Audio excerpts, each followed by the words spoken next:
El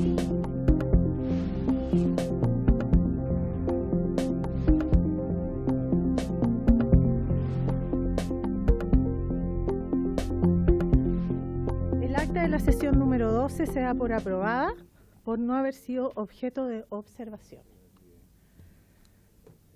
Tengo cuenta de presidente. Sí, pero todavía me falta. El acta de la sesión número 13 queda a disposición de las señoras y señores diputados y diputadas.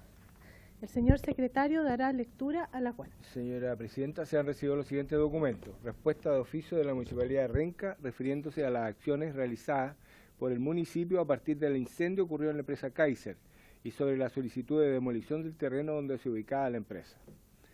Enseguida un correo del señor Pablo Rivera Lucero, jefe subrogante de la Unidad de Protección de Derechos, Legislación y Justicia del Instituto Nacional de Derechos Humanos, informando que se encuentra con licencia médica hasta el 30 de junio. Y nota de excusa de la directora del Instituto Nacional de Derechos Humanos, señora Consuelo Contreras, y asiste en representación la abogada Laura Matus. Aquí está conectada ella. Esa es la cuenta, presidente. Muchas gracias, señor secretario. Se ofrece la palabra sobre la cuenta. ¿No? ¿No hay palabras? Entonces se ofrece la palabra sobre temas varios. Se encuentra entonces en el servicio médico legal el director subrogante don Cristiano Amonde y la señora Marisol Prado, que se encuentra ahí, subdirectora médica. Si quiere empezamos con ella la respuesta. Ya, ok. ¿No hay palabras? ¿Sí? Diputada Saavedra. Yo quisiera saber hasta cuándo vamos a tener sesiones, ya que se me cruzan los días lunes, entonces para poder programarme a cuáles asisto, cómo asisto, ¿cuántas sesiones más tendríamos? Ya, gracias. O sea, hasta un poquito más de un mes. ¿Cuántas sesiones más? Serían? ¿Tres? Sí, está la semana distrital. Gracias. 3 sesiones, o sea, 3 semanas, porque ahí vamos a ver si vamos a necesitar sesionar una vez, más de una vez. Bueno, la presente sesión tiene el propósito de recibir presencialmente del Servicio Médico Legal al director subrogante, señor Cristian Bamón de Klein, el que se encuentra presente, y la señora Marisol Prado, subdirectora médica, que también se encuentra presente. Por favor, pasen adelante.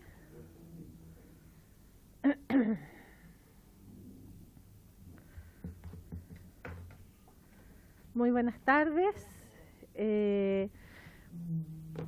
Tenemos algunas acotaciones. No sé si ustedes prefieren como explayarse un poquito o prefieren como una orientación respecto de la presentación. Primero, o sea, usted hace la introducción y después nosotros pasamos a las consultas. Todo referente, por supuesto, y dentro del contexto de la materia de esta comisión especial investigadora. Señora Presidenta, señores diputados, señores parlamentarios, nosotros trajimos una minuta respecto del tema, la que quisiéramos dar a conocimiento de la sala y por cierto, estamos abiertos a las consultas que de ella puedan surgir. ¿Les parece si la comienzo a leer, señora Presidenta? Muchas gracias. El presente informe contiene información sobre las pericias efectuadas en el servicio médico legal a los fallecidos provenientes del sitio del suceso en Bodegas Kaiser, mediante el cual describe cronología de los procedimientos ejecutados, los cuales se enmarcan en la misión y visión de nuestra institución, que tiene como finalidad otorgar a los órganos de la Administración de Justicia y a la ciudadanía pericias médico-legales garantizando calidad, confiabilidad, oportunidad, imparcialidad y trato digno para hombres y mujeres. Al respecto se informa lo siguiente. Ingresan al servicio médico legal con fecha 21 de octubre del 2019 5 fallecidos como NN masculinos que corresponden a casos de la bodega Kaiser, a quienes se asigna número de pericia según protocolo y se realizan las autopsias médico-legales. El mismo día 21, posteriormente, se logra su identificación por ADN. Entre otros se realizan exámenes de monóxido, alcoholemia, toxicológico y a 2 casos se realizan exámenes de determinación de agentes acelerantes. Además, se reservan muestras histológicas, se toman fotografías y 4 de ellas cuentan además con un informe antropológico, todo ello según requerimiento de las propias fiscalías. Es necesario señalar que el Servicio Médico Legal no participa ni tiene el deber legal de actuar en el levantamiento y o fijación del sitio de suceso. En este orden de ideas, lo anterior fue expuesto en oficio 2374 de fecha 29 de marzo del 2023 al presidente de la Comisión Especial Investigadora de la Cámara de Diputados de Chile, esta comisión. En él se dio respuesta precisamente sobre la existencia de protocolos sobre sitio de suceso en el contexto de incendios y en particular en el incendio de la bodega Kaiser. Y además de eso se tiene información que habría sido el Laboratorio de Carabineros de Chile, la BOCAR, el que tuvo acceso a este sitio de suceso. Es lo que nosotros tenemos en conocimiento. A la fecha, los 5 fallecidos cuentan con una causa de muerte. Fueron entregados a sus familiares en los meses de octubre y noviembre del año 2019 y los informes médicos legales fueron despachados el 4 de noviembre del 2019. Luego se realiza ampliación de los casos, los que fueron despachados a Fiscalía el año 2023 y con fecha 1 y 2 de febrero del presente año se realiza la exhumación de 2 cuerpos. Algunos detalles de los casos. Es relevante consignar que el Servicio Médico Legal no detenta la facultad y no tiene la obligación legal de entregar información y realizar pericias forenses a otro ente que no sea el Ministerio Público de Chile. Y tenemos una tabla que da cuenta de los casos. Tenemos el fallecido, protocolo de autopsia, el perito que realizó, la fecha de entrega a los familiares, la determinación de los tipos de exámenes y procedimientos periciales que se realizaron y, por cierto, la causa de muerte. Respecto... No. ¿Necesario que lo identifiquemos o...? Sí, yo pienso que saben que para que quede bien establecido la sesión. Yo considero que sí, que mejor lo indiquen porque este informe forma parte de la sesión, entonces sería... Sí, es importante indicar que esta información ya está en conocimiento de la Fiscalía y es por eso que podemos entregarla en esta instancia. Fallecido... No es pública, pero es parte de la investigación, Marisol. Acá. La información no es pública, pero sí está en el oficio que es del Servicio Médico Legal que entrega la Fiscalía y que también está en la identificación que se hace en el certificado de función. Así que de alguna manera es pública, pero está enmarcado de eso, en el certificado que el Servicio Médico Legal entrega. O sea, no es que nosotros lo hagamos público, pero sí tiene ese carácter toda vez que es un certificado que se entrega a la familia. Procedemos entonces a entregar. Julián Marcelo Pérez Sánchez, que tiene el protocolo de autopsia 3313-19, el perito del SML fue la doctora Karen Rojas, fue entregado a la familia el 7 de noviembre del 2019, a él se le practicaron determinación de agentes lacerantes, informe antropológico, y no ha sido exhumado. La causa de muerte de esta persona fue asfixia por intoxicación de gases de incendio y carbonizado. El señor Yochoa Patricio Osorio Arias, protocolo de autopsia 3314-19, de la doctora Karen Torres, también, entregado a familiares el 24 de octubre del 2019.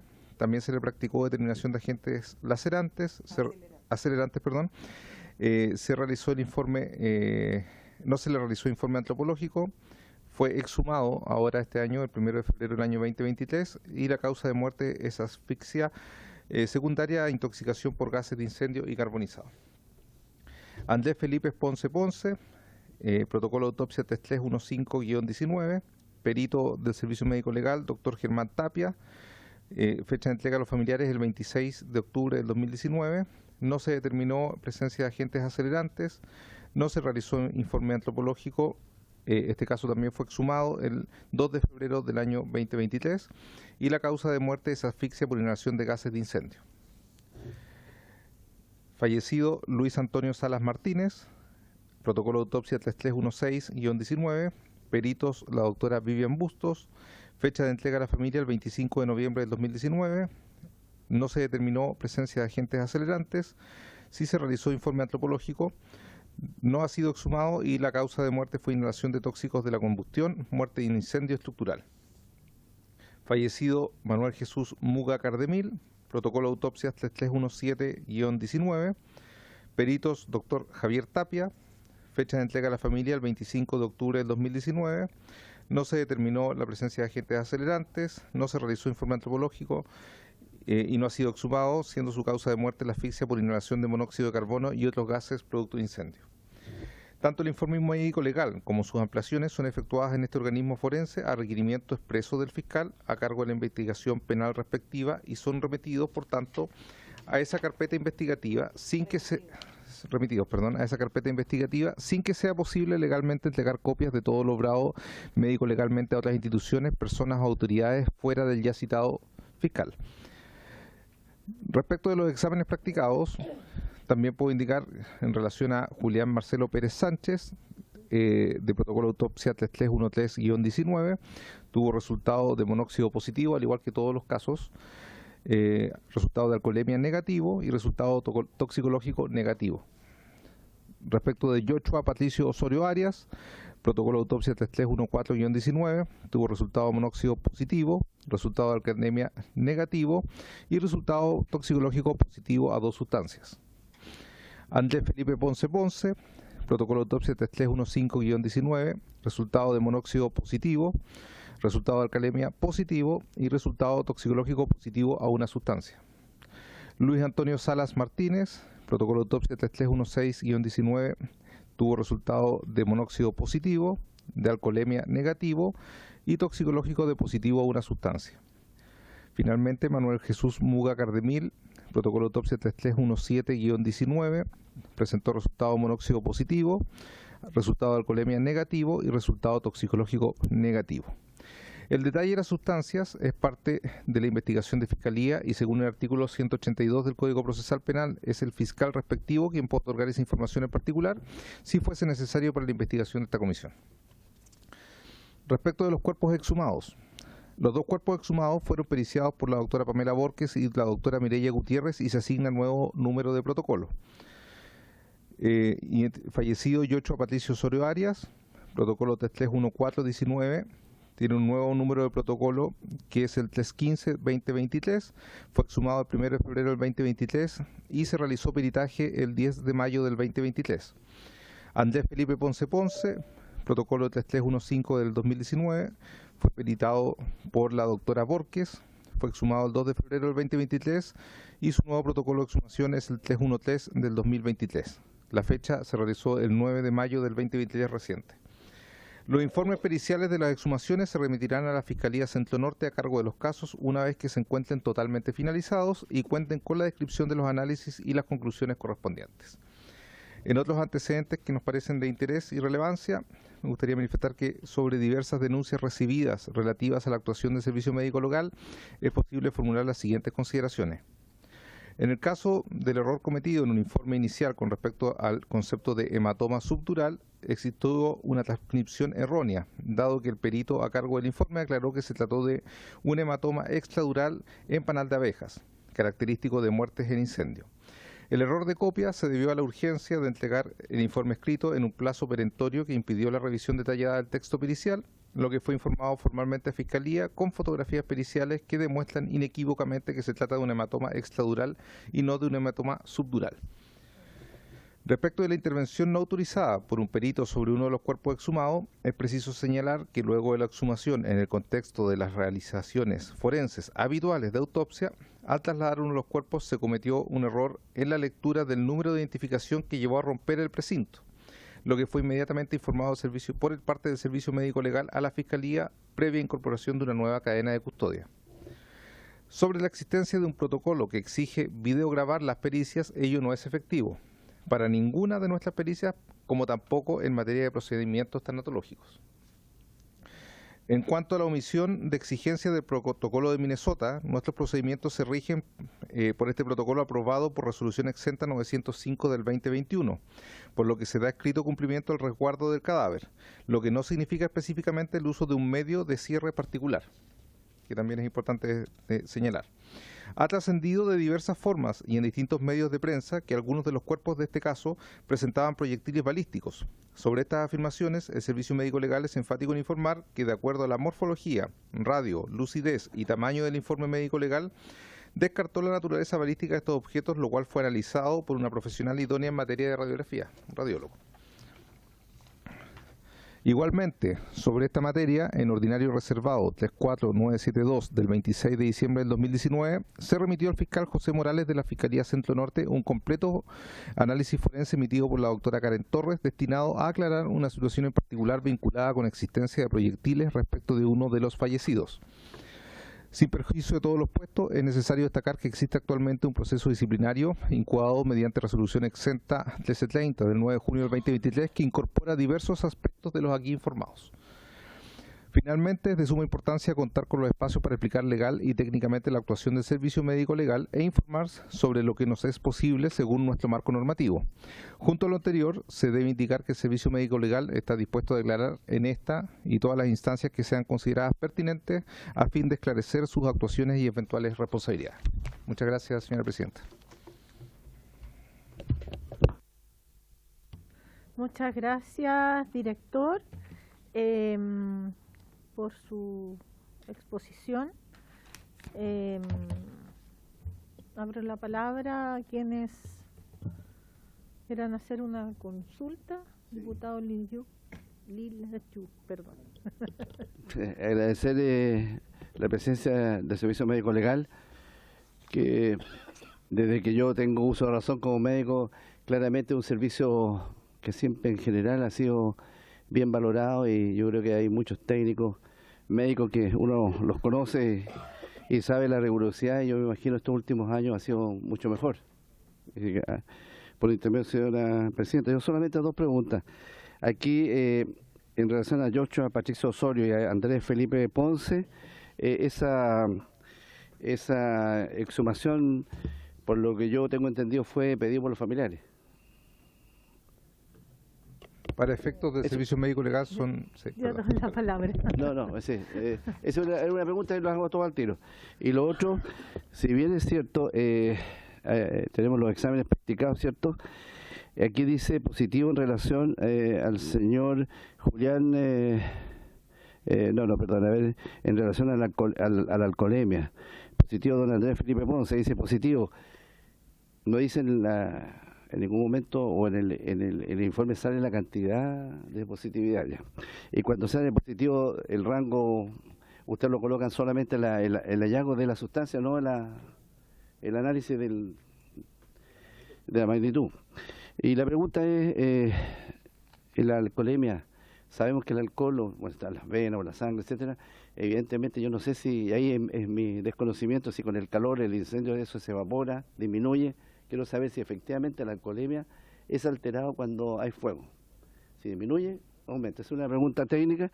Y lo otro, si bien es cierto, colocan también que 12 personas, ¿cierto?, dan positivo a 2 sustancias y otra persona a una sustancia, positivo a una sustancia.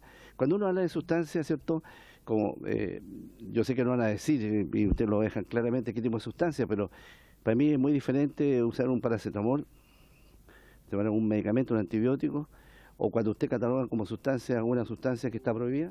Esa es mi pregunta. Muchas gracias, señora presidenta. Hay lo otro, del hematoma subdural, es que son cosas técnicas. Qué bueno que haya aclaramiento de lo que es el hematoma subdural y el hematoma, cierto, extradural en panal de abeja, porque claramente es diferente la ubicación de los hematomas, el extradural y el subdural. Uno que es médico sabe que es diferente. El subdural habitualmente tiene que ver con un golpe específico que es localizado, mientras que el extradural y en panal de abeja, tengo entendido, me puedo equivocar, que mucho se extiende mucho más. Eso, y que quiere constancia, por favor, en la pregunta, en lo que se va a publicar después. Totalmente son cosas bien diferentes. Eso, señora presidenta. Gracias, diputado Lilyu. Creo que no anotaron las preguntas, entonces no sé si mejor las quieren responder para que no se olviden, y después pasamos al diputado Undurraga, por favor. ¿Ah, sí? Ah, ya. ¿Quién va a responder?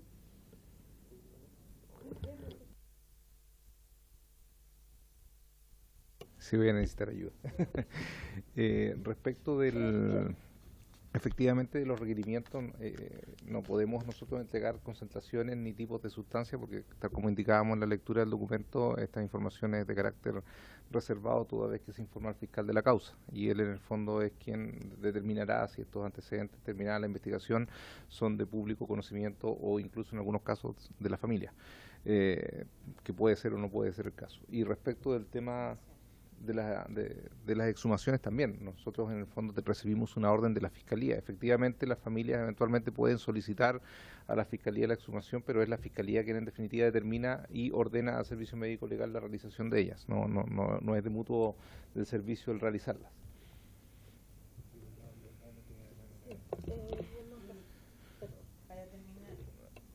Con respecto a lo técnico, efectivamente, no solamente la alcoholemia, sino que otras sustancias, un cuerpo incinerado, efectivamente, todas las sustancias se ven alteradas. Ahora, nosotros cuando hablamos de alcoholemia y resultado positivo y negativo, en el informe que se entrega a la Fiscalía está particularmente detallado el número y qué fue tanto como el tipo de sustancias como en el rango en el que estaba.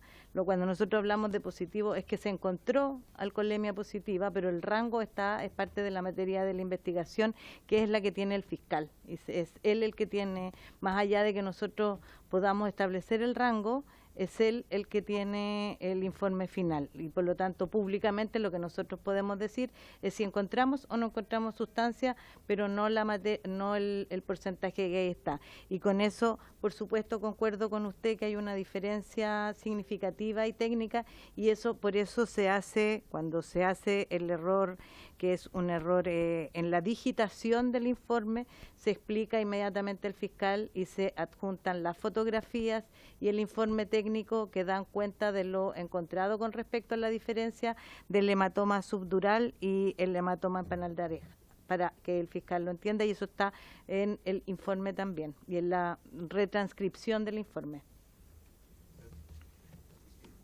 Diputado.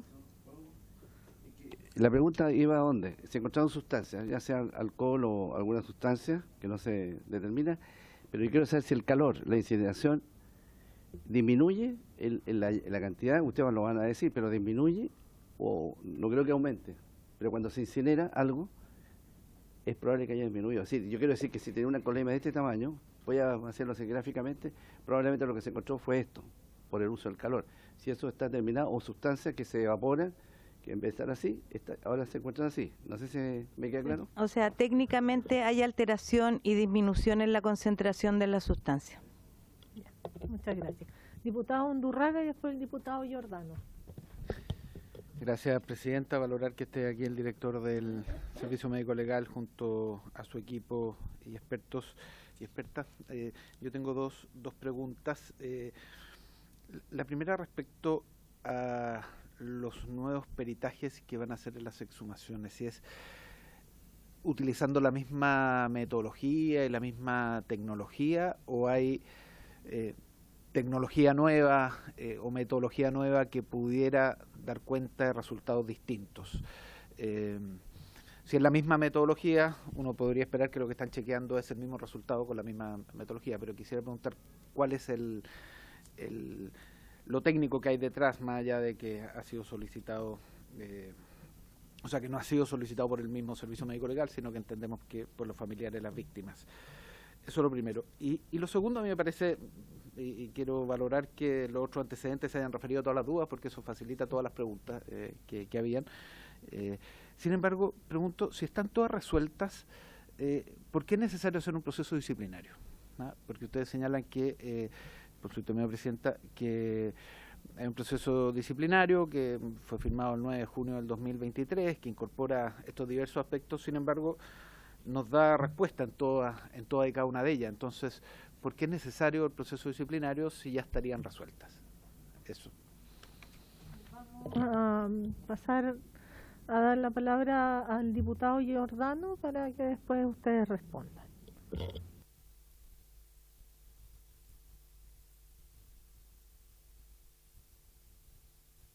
Sí, diputado.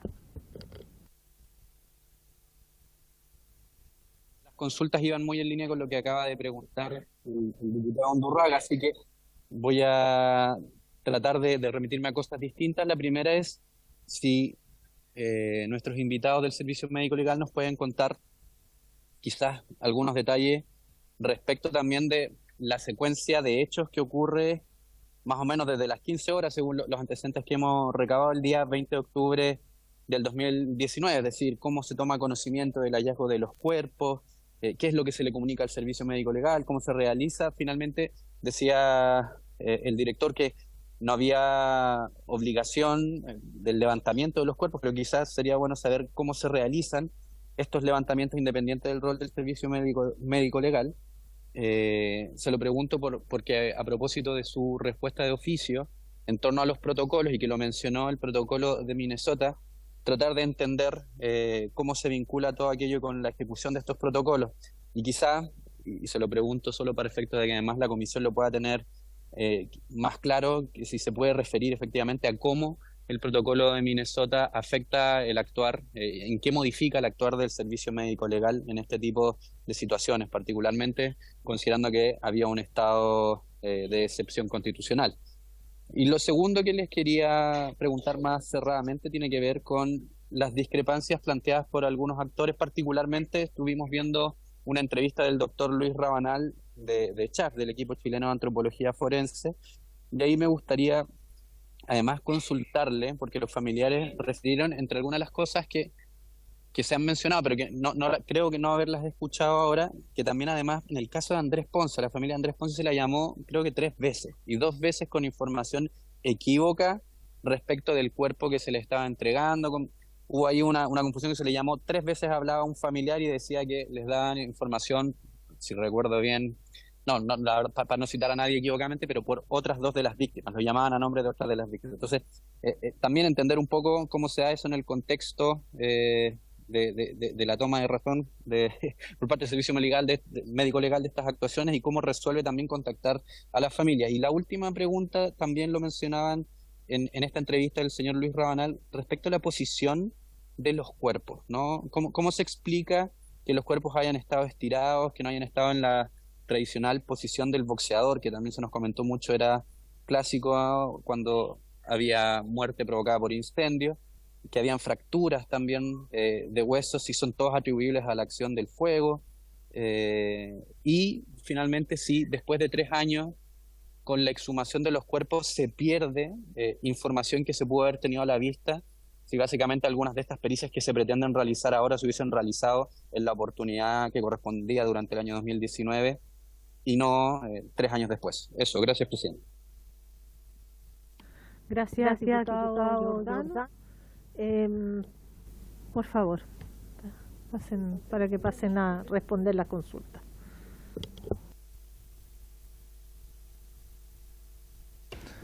Muchas gracias, señora presidenta.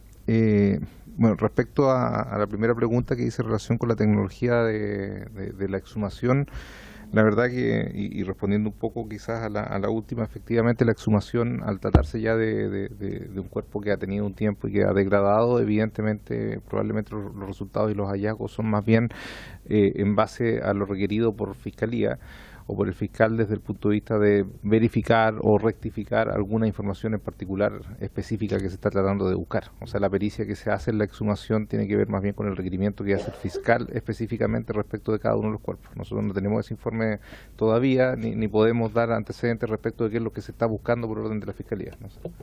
Pero para explicar un poco más... Tiene que solicitarme la palabra. Tiene la palabra. Le solicito la palabra para complementar, disculpe. Para complementar un poco más en lo que se refiere, claramente no es la misma autopsia que se realiza inicialmente. Es algo distinto y por lo general genera ampliaciones. Esas ampliaciones van desde utilizar otro tipo de tecnología que puede ir desde rayos X hasta un escáner, o desde algún examen de laboratorio o algún examen de ADN que sea solicitado específicamente por protocolo por la Fiscalía, para nosotros es la solicitud de la Fiscalía. Esta solicitud puede ser a través de los familiares, pero a través del curso de la... y claramente no es lo mismo, y a eso nosotros le llamamos complemento o ampliación de lo que se está haciendo. Señor Presidente, permiso.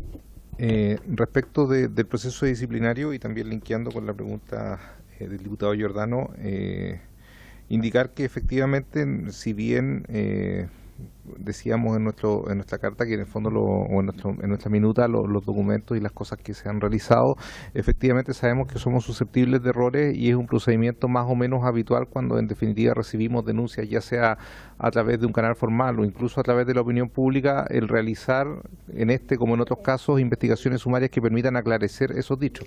Nosotros sabemos que han habido denuncias en relación precisamente a las 3 llamadas, por eso digo que linkeo con la pregunta del diputado Giordano, y también, por cierto, con la rotura del precinto, que nosotros ponemos en antecedente acá, que es algo que ha trascendido y que efectivamente sucedió y ocurrió. Sin embargo, dimos cuenta de ello inmediatamente a Fiscalía y pusimos una nueva cadena de custodia. Entonces, respecto de esos hechos, de manera de ser lo más transparente posible, hemos iniciado esta investigación sumaria para determinar responsabilidades administrativas dentro del equipo del Servicio Médico Legal.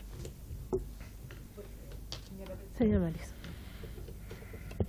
Para complementar, nosotros quisiéramos decir que para nosotros sabemos que muchas veces el actuar del servicio médico legal no es del todo conocido y nosotros por el carácter que tiene que tener de objetividad completa las pericias que hacemos, porque sabemos que somos un organismo auxiliar de la justicia, es que nos regimos por protocolos que son muy estrictos.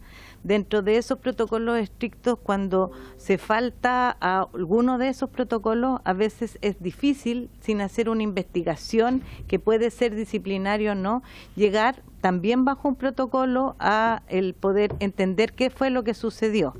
Con eso quisiera también responder en parte lo que ha dicho el director, en el sentido de que sí, efectivamente fueron llamadas, por ejemplo, telefónicamente muchas personas, porque dentro de nuestro protocolo sí existe el llamar a los familiares.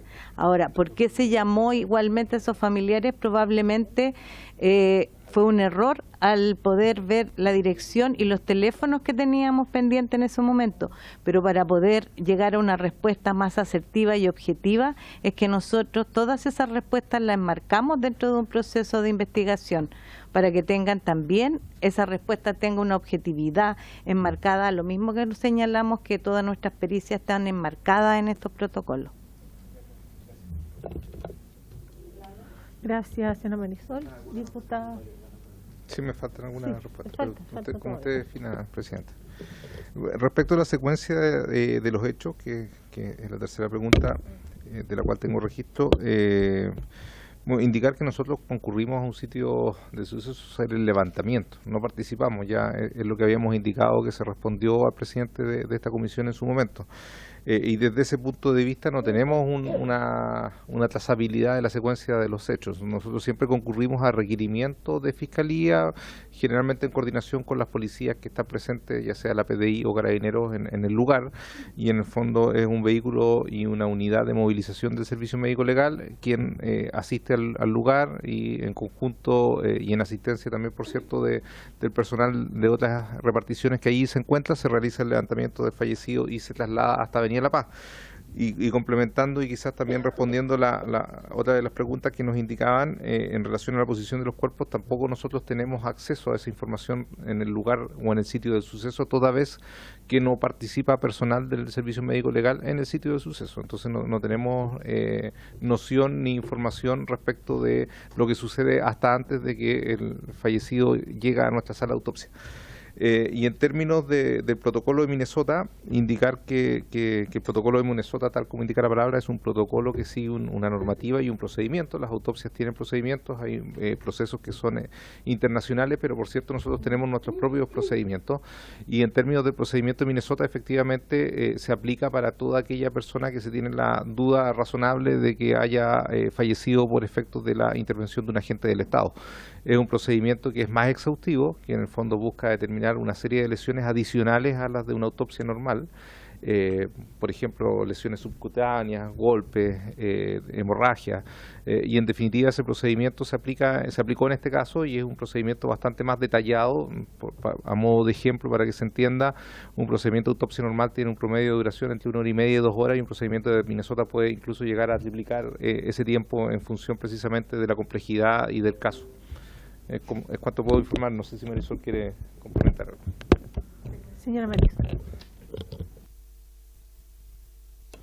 Para complementar, el procedimiento que se utiliza en Minnesota es un procedimiento que está enmarcado en lo que aplica por la muerte bajo custodia. Nosotros también quiero dejar en claro que los procedimientos que utilizamos son procedimientos que son solicitados por el Ministerio Público en las fiscalías. O sea, nosotros realizamos este procedimiento en Minnesota porque es el fiscal el que solicita que a esta muerte, más allá de que sean las características de muerte en custodia o no, se le realice este procedimiento para poder llevar adelante esta autopsia de esas características. No es que el Servicio Médico Legal y sus peritos decidan qué procedimiento realizar. Es el solicitante el que solicita, valga la redundancia, el tipo de procedimiento. Generalmente este procedimiento Minnesota se utiliza en las muertes bajo custodia, pero si un fiscal tiene algunas dudas o quisiera realizar este procedimiento, tiene todo el derecho de solicitarlo, y nosotros, más allá de nuestra opinión técnica, que informaremos en el informe que envía Fiscalía, es de realizarlo. En ese informe podremos decir si estamos de acuerdo o no, o lo que el perito decida informarle al fiscal, pero es el fiscal el que solicita y nosotros lo que realizamos. Con respecto de lo que se ha hablado acá con otros peritos que son ajenos al servicio médico legal, nosotros podemos decir que en el caso, tal como dice el director, nosotros nos encontramos al ir a hacer el levantamiento con los fallecidos en esta posición. No tenemos duda con respecto a si esos fallecidos por las condiciones en las que fallecieron por incendio pueden tener otra posición, pero nosotros, como no informamos sobre el sitio del suceso, no nos hemos referido en ninguno de nuestros informes ni nuestros peritos con respecto a ese hallazgo, porque eso es materia de las policías que hicieron el levantamiento del sitio del suceso, y lo que a nosotros nos corresponde es hacer la autopsia y el informe con respecto al fallecido. Lo mismo, y por eso quiero referir que en aquellos, y así lo informamos, pero técnicamente cuando se trata de una muerte por un incendio y con una consecuencia de una incineración del cuerpo, se pueden provocar por el aumento de temperatura en el área torácica y los fluidos los fluidos que el cuerpo tiene por ese aumento de temperatura, fracturas que pueden ser del tipo intercostal y ciertos orificios que no son un orificio en sí, sino que es la disminución de la continuidad de la piel para poder sacar el vapor que existe dentro de los propios cuerpos, que el servicio médico, eso sucede con las muertes con incineración. Nosotros como servicio médico legal informamos con respecto a las fotografías que los peritos externos habían visto y que podían emitir o parecer elementos balísticos.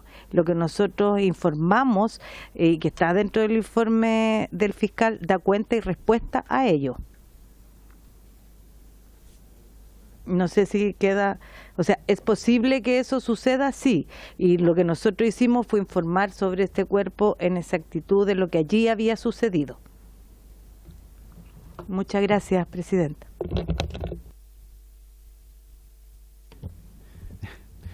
Muchas gracias. Y ahora, retornando a la presidencia, muchas gracias por su respuesta. Creo que estaba la palabra previa de la diputada Sagardía. Yo después tengo una pregunta más también. Gracias, presidente. Buenas tardes. Saludarle al Servicio Médico Legal.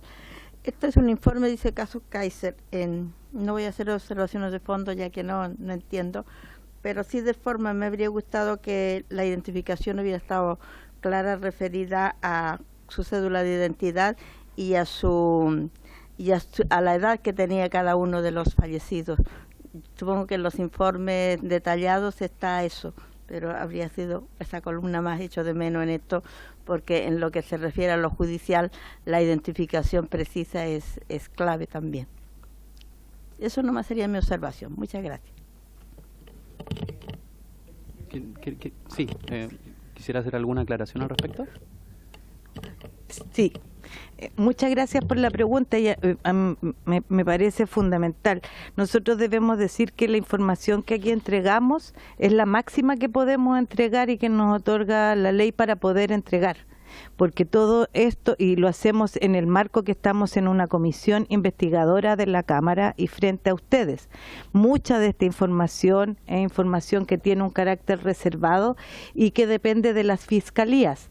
Y por lo tanto es el fiscal el que puede autorizar y entregar la información que usted requiere, que para nosotros, y entiendo, es de suma importancia, pero que por eso, y eso está en los protocolos. Nosotros tenemos esa información reservada y es por eso que no la podemos informar. O sea, lo que ponemos aquí es lo máximo que podemos decir para no salir del marco de la ley en la cual el servicio médico legal está adscrito. Gracias, doña Marisol. Yo le quería hacer una pregunta solo para terminar de hacerme como la película de cómo funcionan todos estos protocolos y procedimientos.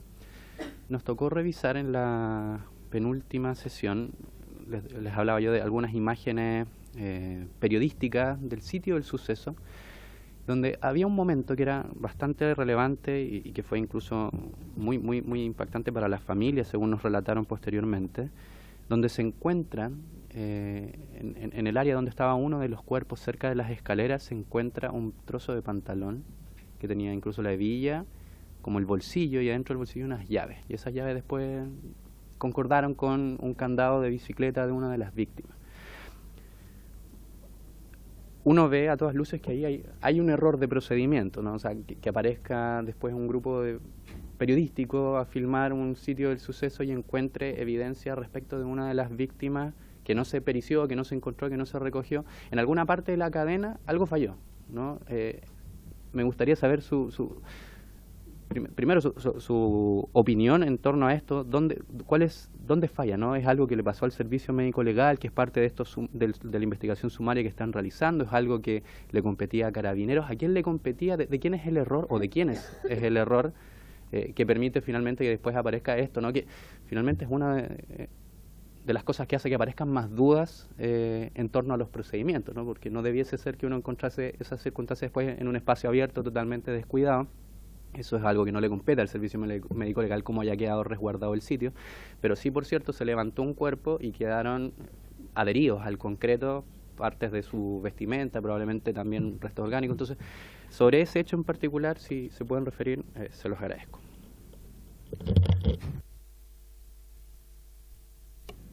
Permiso, presidente. Yo creo que reforzar lo que ya hemos indicado, que nosotros no participamos del sitio de suceso. En ese sentido, cuando el servicio médico legal concurre con un técnico de levantamiento que en definitiva solamente va y levanta por orden del fiscal el fallecido, que en el fondo está ya periciado desde el punto de vista del sitio del suceso por parte de las policías, sea PDI o sea Carabineros. Tenemos entendido que en este caso en particular al parecer fue Carabineros, pero en el fondo nosotros, nuestro procedimiento, nuestros trabajos, nuestras pericias comienzan en la sala de autopsia o en los laboratorios clínicos y toxicológicos que dispone el servicio médico legal. Entonces no pudiésemos referirnos respecto de si faltó levantar o no algo del sitio de suceso, porque no es materia del equipo del servicio médico legal. Diputado Unurraga. Solo una precisión. Me queda claro que no participan, que no está dentro de sus responsabilidades. Sin embargo, ¿estuvieron en el sitio del suceso o tampoco?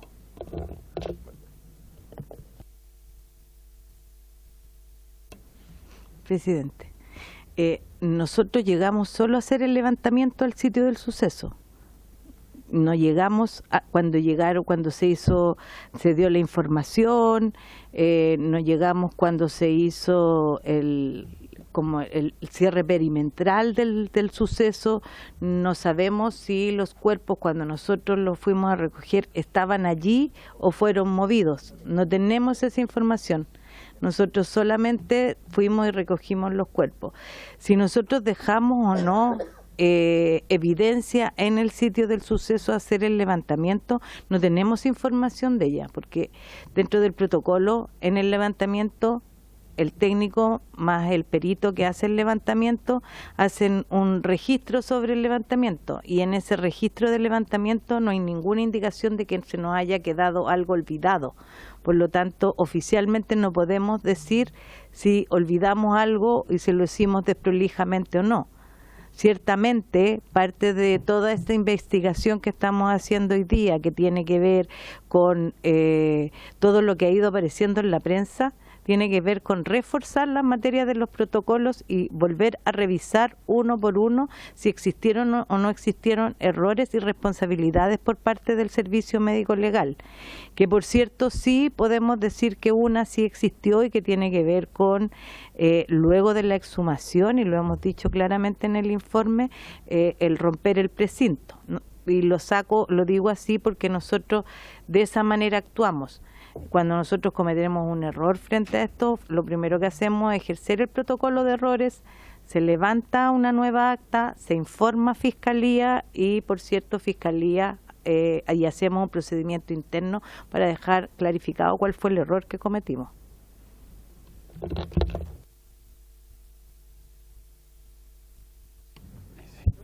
Sí, están duros estos micrófonos. Bueno, muchas gracias. Me queda un poco más claro, porque no entendía realmente si no tenían ningún rol en el levantamiento, pero entiendo que sí tienen un rol en el levantamiento, ¿no? Finalmente eso me interesa. Tenemos el rol, o sea, nosotros actuamos en cuanto a lo que la Fiscalía nos indica. Ajá. Hay algunos casos, y esto en general, donde el fiscal puede decir que, dada la connotación que tiene el caso, o porque él así lo decide, es el Servicio Médico Legal quien hace el resguardo del lugar y hace el levantamiento.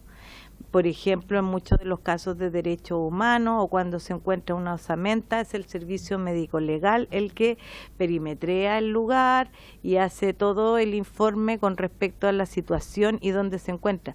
Pero eso es a estricta solicitud del fiscal. Nuestro rol, si el fiscal no nos dice otra cosa, es ir, recoger el fallecido, llevarlo al Servicio Médico Legal y allí, desde allí, realizar todas las pericias.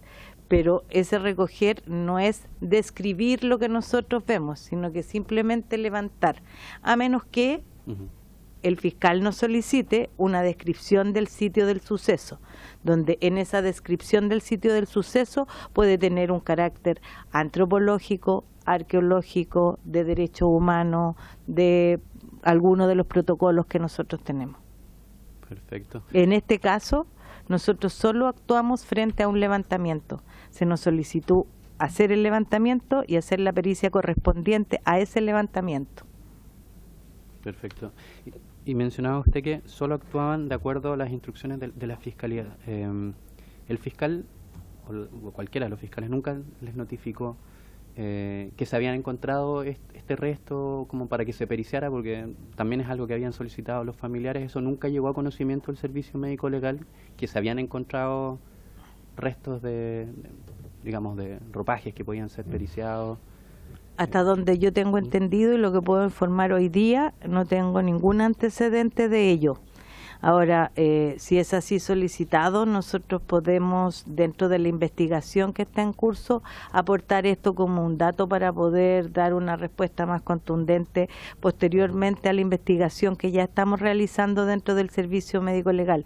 Pero no tengo ningún antecedente hoy día de lo que usted me refiere, diputado. Perfecto, le agradezco. Presidente, sí, solo indicar que efectivamente en general las evidencias se trabajan a través de los laboratorios de Carabineros o de la PDI. Ya. Sin embargo, por orden del fiscal, algunas evidencias también se procesan desde el carácter y punto de vista genético, principalmente en el servicio médico legal, para efectos de, dado que nosotros administramos el Registro Nacional de ADN, realizar cruces en algunas situaciones y circunstancias, pero no es tan habitual que el servicio médico legal haga procesamiento de evidencias. Esas suelen ser más bien relacionadas con el sitio de suceso y esas los realizan los laboratorios de la Policía de Investigaciones o de Carabineros de Chile. Sí, me queda muy claro. Sí, le agradezco la claridad.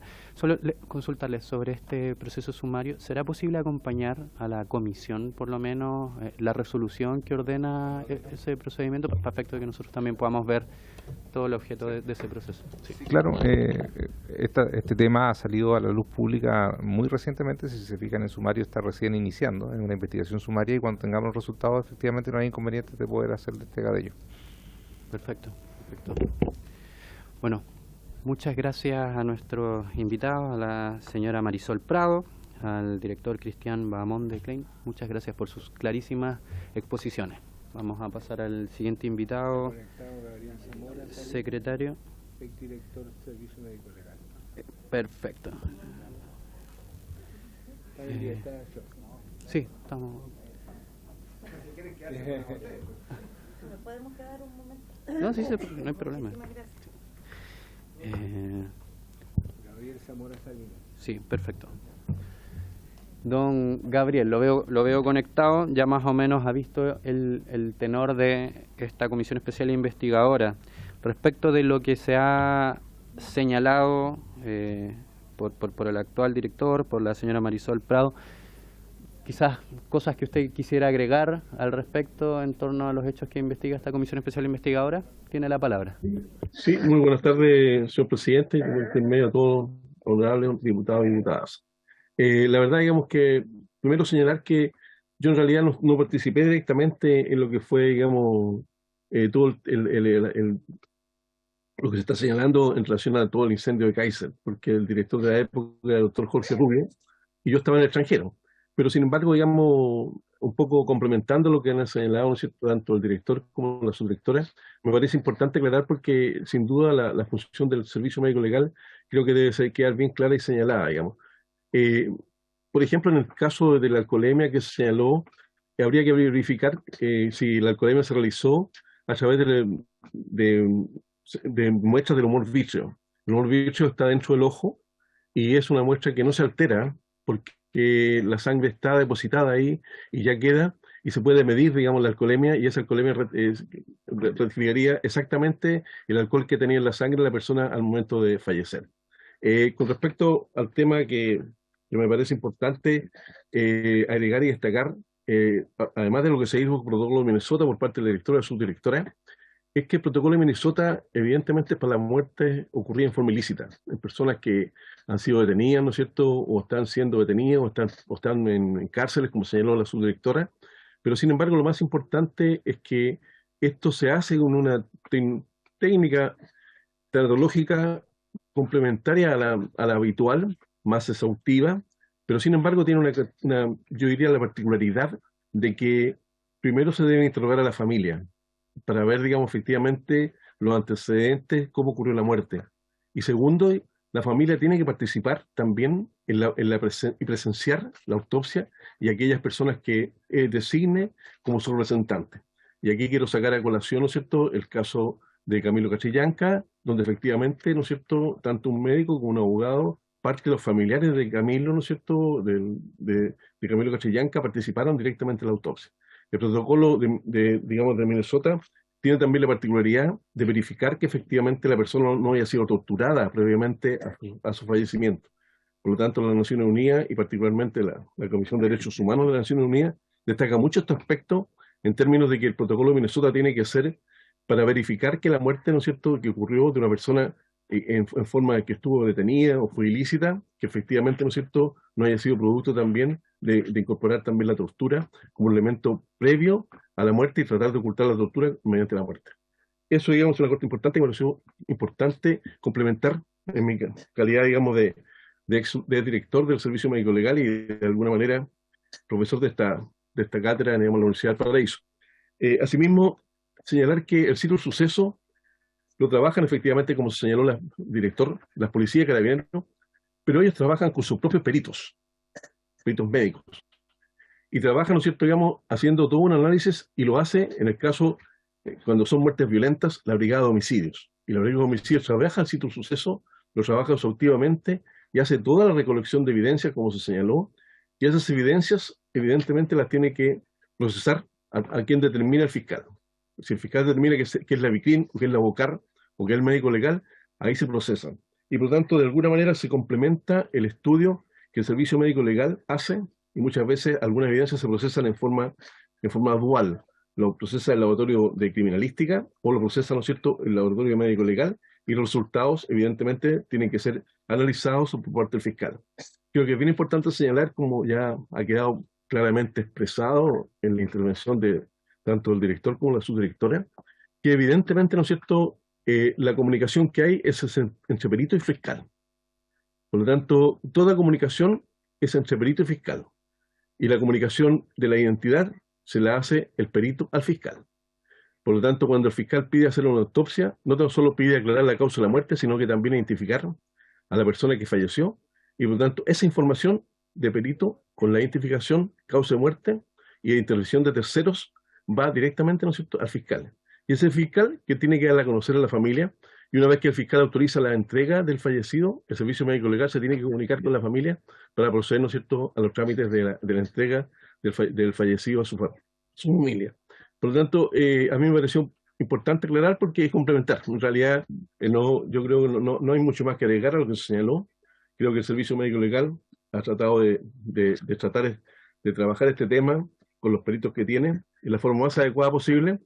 Y hay que entender, ¿no es cierto?, digamos, que muchas veces estos casos provocan muchas dudas, y esas dudas difícilmente las podemos aclarar, ¿cierto?, cuando no hemos estado en el sitio del suceso, sino que el sitio del suceso ha sido trabajado por la policía, y el médico legal sencillamente va con sus camionetas y sus técnicos a recoger el fallecido, y una vez que ya la policía ha terminado su trabajo. Por lo tanto, muchas veces puede ocurrir una muerte de estas características u otra violenta, y el servicio médico legal se puede solamente concurrir una vez que ya el CENCO de Carabineros le señala que tiene que concurrir porque ya se terminó de trabajar el sitio del suceso y hay que retirar el fallecido. Por lo tanto, pueden pasar 2, 3, 4, 5, 6 horas y ese es el momento en el cual se retira el fallecido. Y cuando llega nuestro técnico, lo único que hace se limita a retirar el fallecido y de alguna manera es el trabajo del médico legal que posteriormente llega con la información posterior que el fiscal entrega para hacer, ¿no es cierto?, la autopsia, sea la autopsia en una muerte, digamos, de un homicidio, o sea, que se practica un protocolo en Minnesota. Eso yo creo, me parecía importante aclarar en mi calidad, ¿no es cierto?, de un poco de conocimientos técnicos, indudablemente siempre dispuesto a colaborar con la justicia y con los derechos humanos, que me parece importante y relevante que lo tomemos como un tema de país, y eso sí creo que es algo que me felicito de haber sido invitado a esta comisión. Muchas gracias, señor presidente. Gracias, don Gabriel Zamora. Abro la palabra. ¿Alguna pregunta? Diputados, diputadas. Yo tengo una pregunta a propósito de esta... Usted lo escuchó recién, ¿no?, respecto del director y la subdirectora de esta instrucción de una investigación sumaria que se está realizando en torno a ciertas actuaciones y procedimientos en el caso. Durante su gestión, ¿se tomó conocimiento de antecedentes que pudiesen derivar en algún tipo de investigación sumaria? ¿No hubo antecedentes para una acción como la que hoy día está tomando la actual dirección? Es para entender por qué tenemos un sumario 3 años después versus lo que significaba tener un sumario en tiempo quizás y forma más próximo a los hechos ocurridos. Y lo pregunto porque en general estos hechos, además, que se investigan, caducan, entonces no es mucho el tiempo que queda para las investigaciones sumarias. Y le quería consultar a usted, durante su gestión, si esto apareció como un antecedente relevante o no. Tiene la palabra, don Gabriel. De la exposición que recién escuchamos, es que evidentemente, ¿no es cierto?, se hizo a través de la exhumación, que fue solicitada por la familia, probablemente la Fiscalía, y la Fiscalía lo determinó, y se llegó a lo que se está realizando hoy día desde el punto de vista de investigación. Por lo tanto, anteriormente no hubo ninguna situación especial de reclamo o de alguna manera que la Fiscalía hubiera exhumado, porque de alguna manera todo lo que se hizo se fue corrigiendo los aspectos administrativos que ya se señalaron, y no hubo ningún reclamo por parte de la Fiscalía que pudiera determinar que la autopsia había sido mal realizada, que no habían habido elementos distintos a los que se informó en esa oportunidad. Por lo tanto, sin duda, no habiendo aquello, ¿no es cierto?, nosotros no podemos establecer ninguna situación de carácter administrativo en ningún aparato público, porque evidentemente no hubo digamos, alteraciones, sino que se trabajó, y los peritos que trabajaron, digamos, el caso, son peritos que tenían experiencia en este tipo de autopsias. No todos los peritos están capacitados en protocolo Minnesota, por lo tanto, esto está capacitado en protocolo Minnesota. Gracias, don Gabriel. ¿Alguna palabra más? Don Gabriel Zamora Salinas, exdirector del Servicio Médico Legal, le agradecemos su exposición. Queda en libertad de acción. Tenemos una última invitada en representación, gracias a usted, en representación del Instituto Nacional de Derechos Humanos, la señora Laura Matus Ortega, que es abogada de la Unidad Jurídica Judicial. Quizás, dado que además tenemos un tiempo aún, solo tratar de que pueda insumarnos un poco más respecto a las actuaciones que tuvo el Instituto Nacional de Derechos Humanos en relación a este caso en particular. Me interesa mucho volver a abordar la temática del protocolo de Minnesota, qué rol le compete también allí al Instituto Nacional de Derechos Humanos, y desde la perspectiva del Instituto a las distintas instituciones públicas involucradas, incluyendo por supuesto el Servicio Médico Legal, pero también las distintas policías. Y adicionalmente, solo para dar un marco, cuál fue el rol o el acercamiento que tuvo el Instituto, la posibilidad de tener con los familiares de las víctimas, en el caso que además hoy día tiene una lista judicial pendiente, pero por supuesto en su momento en un contexto donde el Instituto Nacional de Derechos Humanos tuvo un rol importante en la denuncia de vulneración a los derechos humanos en el marco de la revuelta social. Así que, dicho eso, tiene la palabra doña Laura Matus. Buenas tardes, señor presidente, honorables diputadas, diputados y asistentes. Muchas gracias por la palabra. Voy a intentar responder lo que me señala. En primer lugar, me gustaría señalar que, como es de público conocimiento, desde el día 18 de octubre del año 2019, se suscitaron numerosos hechos que dieron lugar a varias investigaciones, algunas que se mantienen abiertas hasta el día de hoy. Y en algunas de estas investigaciones, el Instituto Nacional de Derechos Humanos participó o participa en calidad de querellante institucional, ello en función de las atribuciones otorgadas por nuestra ley orgánica. Principalmente, el Instituto Nacional de Derechos Humanos interviene como querellante en aquellos casos en que existen antecedentes de intervención por parte de agentes estatales. En el caso que nos convoca, esto es la investigación por muerte y hallazgo de cadáveres al interior de la fábrica Kaiser, el Instituto Nacional de Derechos Humanos no disponía ni dispone hasta la actualidad de antecedentes que puedan hacer presumir la participación de agentes estatales, y en tal razón no ha actuado como querellante. Sí ha hecho un seguimiento de la investigación, principalmente a partir de la solicitud tanto de los familiares de las víctimas como de la abogada del caso. En estricto rigor, respecto a la participación del Instituto, insisto, esta no ha sido judicial, sino más bien de acompañamiento y de índole administrativa.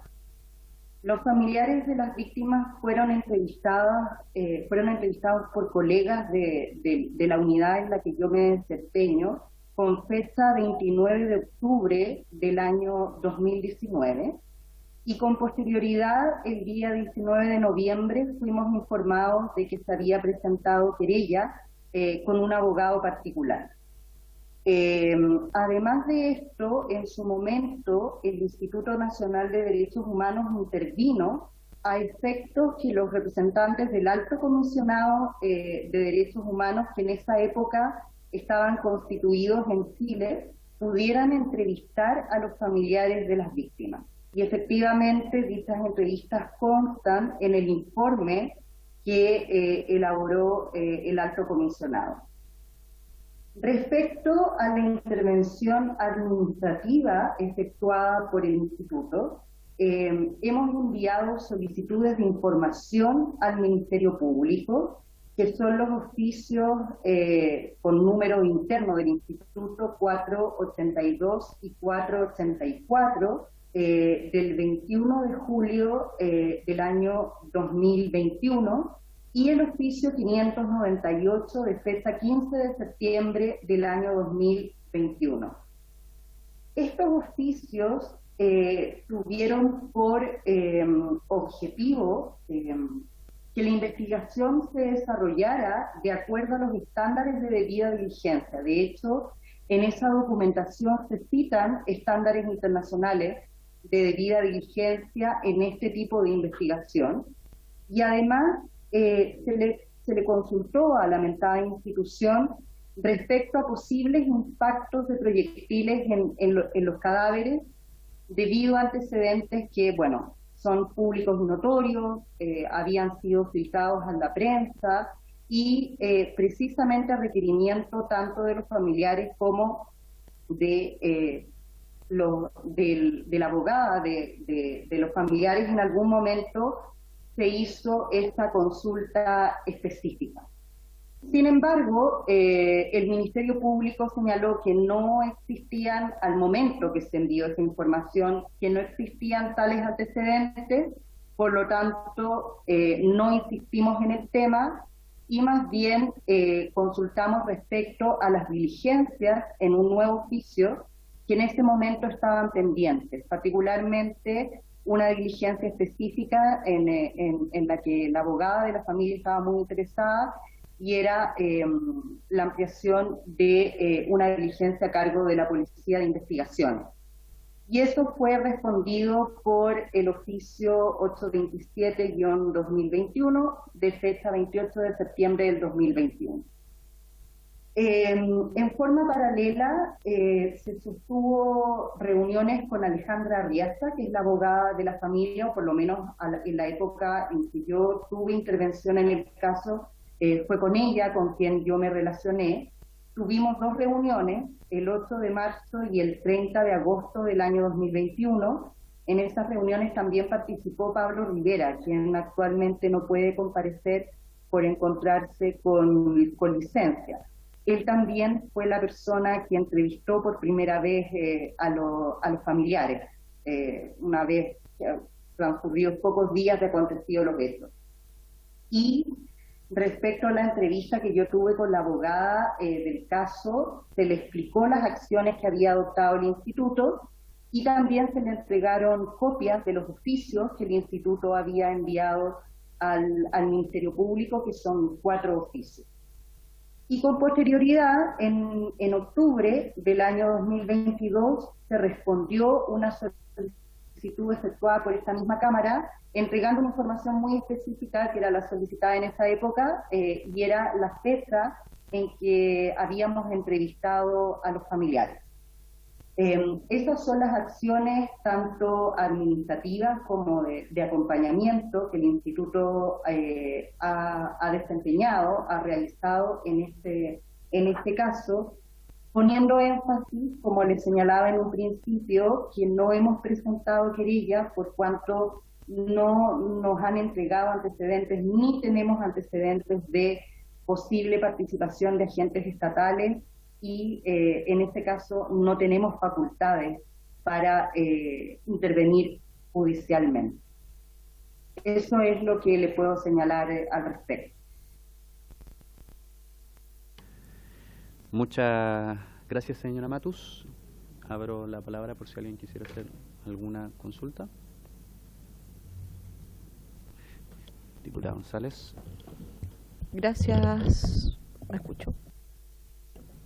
Gracias, presidente. Yo quisiera consultar, creo que hace 2 sesiones, una de las invitadas familiares también daba cuenta de otros incendios que surgieron en la misma fecha con similares características, también con ocurrencia de fallecidos en dichos incendios, perdón.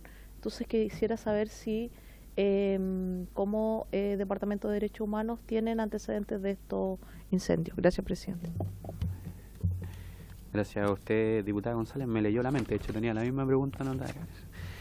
Sí, precisamente para complementar a la diputada Bravo, efectivamente, perdón, diputada González, efectivamente hemos tenido antecedentes de varios incendios similares en grandes casas comerciales, en grandes centros comerciales, que ocurrieron en medio de saqueos dentro del marco de la revuelta social, que terminaron con fallecidos, aparentemente en circunstancias muy similares a las de Kaiser. Y la verdad que sería interesante saber si el instituto posee antecedentes sobre otros casos similares y si en alguno de ellos hubo alguna intervención distinta o algún antecedente distinto respecto de participación de agentes del Estado, que es lo que habilita también actuaciones mucho más directas por parte del INDH. Tiene la palabra señora Matus. Gracias, señor presidente. La verdad es que en estos momentos no recuerdo algún caso específico que presente características similares a este en que el Instituto Nacional de Derechos Humanos se haya querellado, si esa es la pregunta, o mantenga alguna actividad de seguimiento. La verdad es que en este caso particular, la actividad de seguimiento y las consultas que hemos efectuado en el Ministerio Público se deben principalmente al requerimiento de las familias. Por otra parte, en cuanto al conocimiento que yo tenga como abogada, en la época del estallido yo trabajaba en el instituto, llevo más de 10 años trabajando en esta institución, pero en esa época mi labor, más que llevar casos particulares, era como ir a comisarías a ver a los detenidos.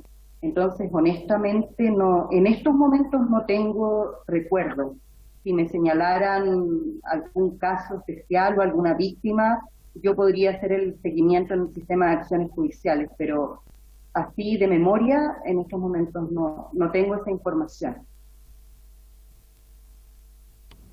Perfecto. Le agradezco, señora Matus. ¿Quieren complemento? Podemos oficiarlo en todo caso, ¿no? Se puede solicitar por oficio. Yo, de hecho, muchas gracias, señora Matus. No va a haber más preguntas, así que le agradezco también su exposición.